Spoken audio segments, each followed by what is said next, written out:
기도하겠습니다. 주님 사랑합니다.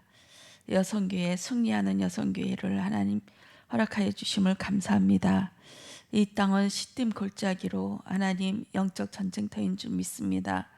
아버지, 이 전쟁터에서 그리스도를 누릴 수 있도록, 성삼위 하나님을 누릴 수 있도록 하나님 역사하여 주시옵소서. 이 새벽에도 영적인 눈이 하나님 열어지도록 입술을 주관하여 주시옵고, 영적인 세계가 환히 보여질 수 있도록 하나님 은혜해 주시옵소서. 감사드리오며 주 예수 그리스도 이름으로 기도드렸습니다. 아멘. 예, 시딤 골짜기입니다. 말씀은 창세기 14장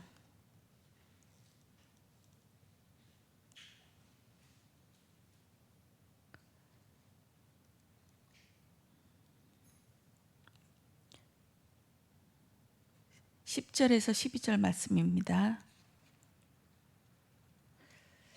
합독하시겠습니다. 시딤 골짜기에는 역청 구더기가 많은지라 소돔 왕과 고모라 왕이 달아날 때에 그들이 거기 빠지고 그 나머지는 산으로 도망하며 네 왕이 소돔과 고모라의 모든 재물과 양식을 빼앗아 가고 소돔에 거주하는 아브라함의 조카 롯도 사로잡고 그 재물까지 노력하여 갔더라. 아멘. 승리하는 여성교회 말씀하시면서 피해 갈 수 없는 영적인 전쟁 이렇게 말씀하셨습니다. 저기 목사님께서 내일까지 새벽 예배 못 드시거든요. 훈련 받으러 가셔서 그래서 제가 먼저 하고 전도사님이 내일 하실 건데 저는 일본의 영적인 세계에 대해서 같이 은혜 받기를 원합니다.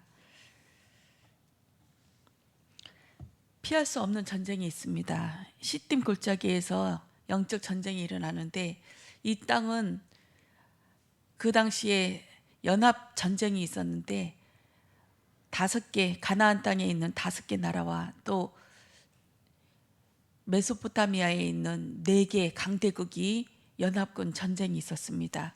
어디에 있었냐면 시딤 골짜기에서 있었습니다. 그것은 연해 사해 남쪽에 있는 그곳인데요. 거기에는 역청, 즉 천연 아스팔트, 천연 꼴탕이 많이 나는 그 지역이에요. 사해는 우리 연해라고 하고 죽어 있는 그 바다죠. 그 옆에 바로 소돔과 고모라 성이 있습니다. 이곳에서 전쟁이 벌어졌는데 하나님께서 아브라함을 통해서 롯을 구출해주고 또 그것을 통해서 아브라함이 하나님 앞에 또 그 15장에 가면 이 횃불 언약이 맺는 배경이 되어지고 맙니다. 이 말씀을 통해서 영적인 세계가 어떤 것인지 들여다봐지기를 원합니다. 목사님께서 그 말씀하셨어요. 이 강대국 간의 연합군 전쟁인 것 같지만 그 뒤에 배경이 있다. 눈에 안 보이는 그 영적인 세계가 있다. 그 영적인 세계의 싸움이다. 그리고 이 땅은 모두가 영적인 것에 좌우해서 움직인다. 이 말씀을 하셨거든요. 그리고 한 주간에 또 저번 주부터 계속 우리 한 성도를 놓고 기도하고 있는데 이 영적인 배경을 계속 저는 묵상하게 되어졌어요.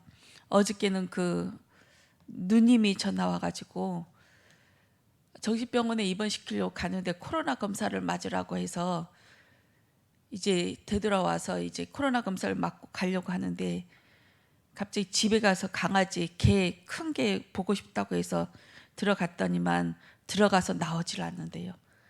이제 정신병원에 같이 다 코로나 검사 이제 이상 없고 하니까 다시 병원에 입수해야 되는데 안 간대요. 그러면서 저한테 SOS를 청한 거예요. 그러면서 이제 통화를 했거든요. 그러면서 복음을 전했어요. 저는 그 영적인 배경에 대해서 말씀드렸어요. 우리 성도님이나 그 여자분 권사님도 오랫동안 알고 있었던 분이거든요. 교회에서 알았거든요. 그래서 이분들이 어느 부분에 시달리고 있었는지 영적인 배경이 어떤 것인지 알아서 지금 마음이 저는 많이 짠해요. 그 우리 교회 성도님은 이게 두 분이서 헤어지고 난 다음에 너무 힘들어하고 있으니까 누님이랑 어머니가 돈을 모아서 200만 원 모아서 큰 굿을 해줬어요. 그 집에서. 그 다음부터 뭐가 확 덮쳐버렸는데 그 다음부터는 이게 눈에 보일 만큼 영적인 문제가 심해지더라고요. 그렇게 하면서 우리는 계속 가서 예배를 드리고 주일날 데리고 오면서 또 영접시키고 흑암세를 꺾고 계속 하면서 차츰차츰 나아지는 것 같은데, 작년 가을에 또 추석 명절 지난다고 이제 고향에 간 거예요. 한림이 고향이거든요. 가서 제사를 지내러. 그때까지만 해도 이제 우리 이제 멀쩡한 사람이 일 안 나고 집에만 있으면 더 병이 온다, 일을 하고 일자리도 알아보자 할 정도로 호전이 됐었어요. 그렇게 하면서 한림 갔다 온 다음부터 그 다음부터는 또 완전히 상황이 또 변해져서 또 덮쳐버린 거예요. 그렇게 하면서 지내왔고, 이 과정 속에서 저는 그게 보여지니까 너무 안타까운 거예요. 이게 사람의 일이 아니라 그 여자분과의 관계 문제가 아니라 가문의 영적인 배경이 있었고, 또 계속 이 제사나 굿할 때 확 덮치거든요. 확 덮치는데 그 안에 있는 것도 나오고 또 바깥에 있는 것도 들어오고 하면서 사정없이 이 안이 구더기가 되는 거예요. 우리 시딤 골짜기가 골창 구더기라, 역청 구더기라고 했잖아요. 그 구더기가 되어버리는 거예요. 내 안에 7개 귀신이 들어와서 나중에 사정이 더 악해졌을 그 모습처럼. 그렇게 해서 저 누나한테 그 말씀 드렸어요. 저 같으면 정신병원에 데리고 가지 않겠다. 옆에서 도와줄 사람이 있으면 목사님 모셔다가 예수 그리스도 이름으로만 나가니까 이거는 귀신의 문제이지 정신병원에 가도 고치는 문제가 아니다. 귀신의 문제는 예수 그리스도 이름으로 밖에는 해결이 안 된다. 예수 이름 앞에만 굴복당한다. 정확한 그리스도의 복음을 얘기하고 예배를 드렸을 때 이 흑암이 나간다. 근데 도와줄 사람이 없다. 누나가 이것을 도와줘야 살릴 수 있다. 우리도 도와줄 수가 없다. 당신이 살릴 수밖에 없다. 이렇게 하면서 자기는 천주교래요. 하나님은 하나님 만나는 길을 딱 한 길밖에 주신 적이 없다. 예수 이름으로만 주신 적이 없고 다른 이름으로는 구원받을 수 없다. 다른 이름은 다 귀신이다. 귀신이 가장에서 흉내내고 하나님처럼, 하나님 만날 수 있는 것처럼 속이는 것뿐이다. 예수의 이름으로만 해결됩니다. 그래서 예수의 이름으로 이걸 기도해 줘야 됩니다. 만약에 동생분을 계속 정신병원에 끌고 가려고 했으면 평생 원수집니다. 왜냐하면 귀신 들렸을 때는 이제 자기도 모르는 헛소리를 귀신 들려서 하는 얘기이기 때문에 막 튀쳐나옵니다. 귀신이 하는 얘기를. 그러나 이 마음속에 자기는 보고 있습니다. 그 동생분은 보고 있습니다. 이 사람이 나에게 무슨 말을 하는지, 어떤 짓을 하고 있는지, 나를 어떻게 보잘것없이 정말 쓸모없는 인간으로 취급하는지 안 하는지 이걸 다 보고 있기 때문에 맨정신 들 때에 자살할 수밖에 없고 미워할 수밖에 없고 해코지 할 수밖에 없습니다. 그러니까 귀신이 들렸을 때도 아주 인격적으로 정상적으로 대우를 해줘야 됩니다. 그렇게 하면서 말씀드렸어요. 그리고 저희 집안의 얘기를 했었거든요. 우리 시아버님 집안에 뱀이 들어와가지고 이것을 따돌리다가 죽여가지고 그때부터 이제 귀신 들려가지고 사람도 못 따라보고 하다가 저희 신랑 4살 때 혀껴 물고 돌아가셨습니다.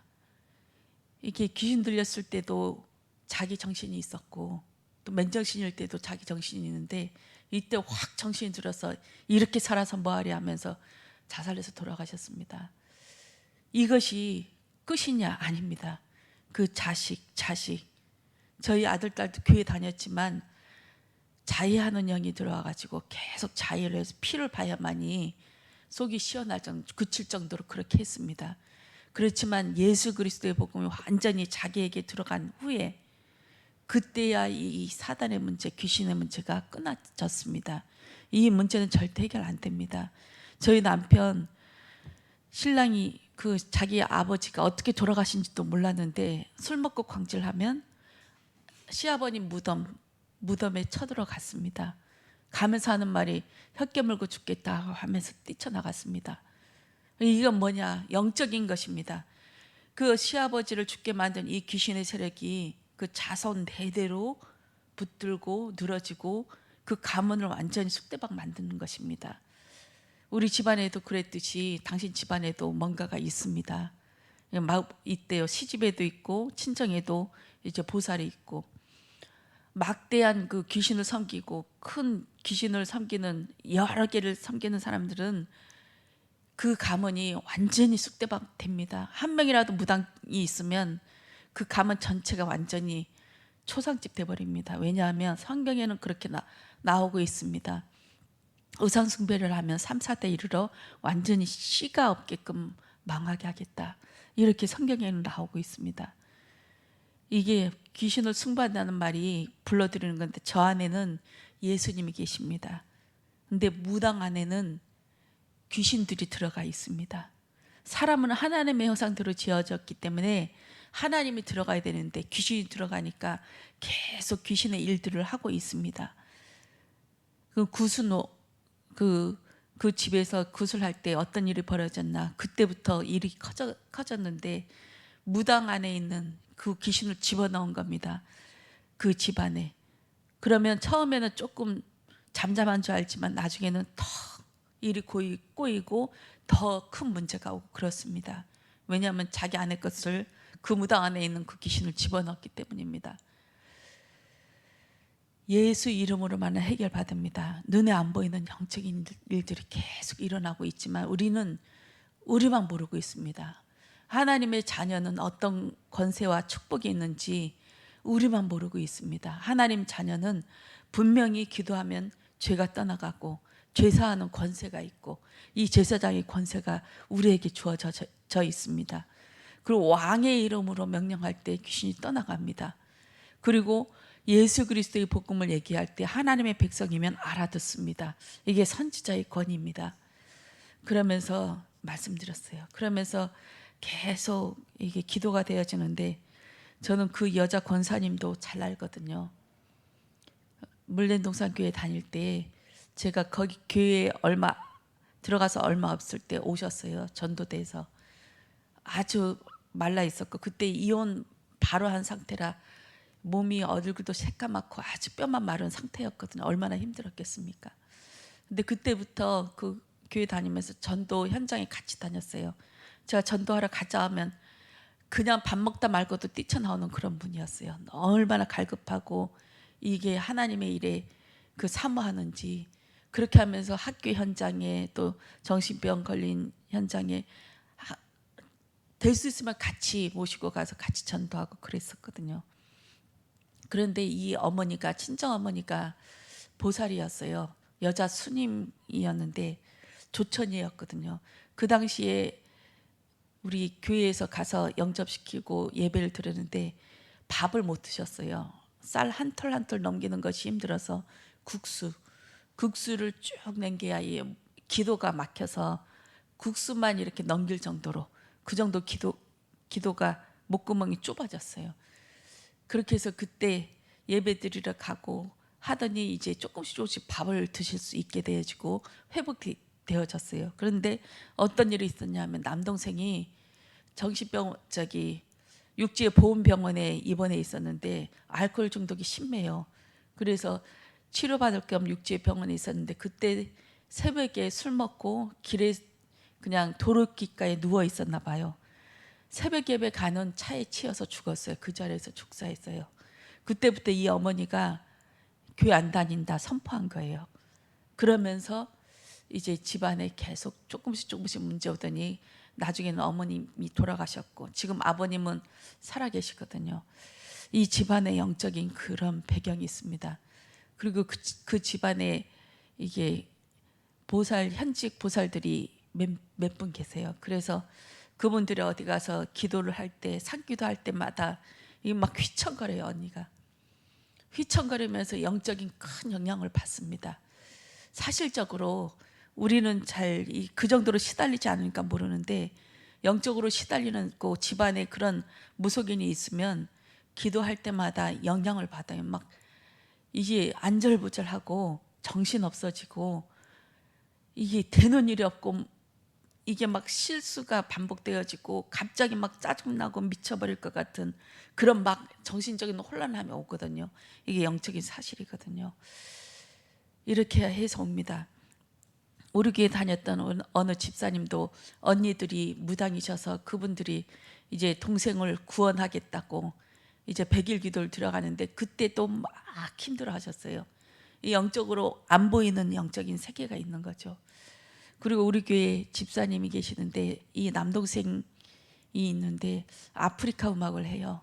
아프리카 음악은 이제 거기에 무당들 굿하는 것처럼 우리나라에서 독보적인 유일하게 이게 그 재능을 갖고 있는 분이거든요. 남동생이 요즘 그것을 다시 시작해요.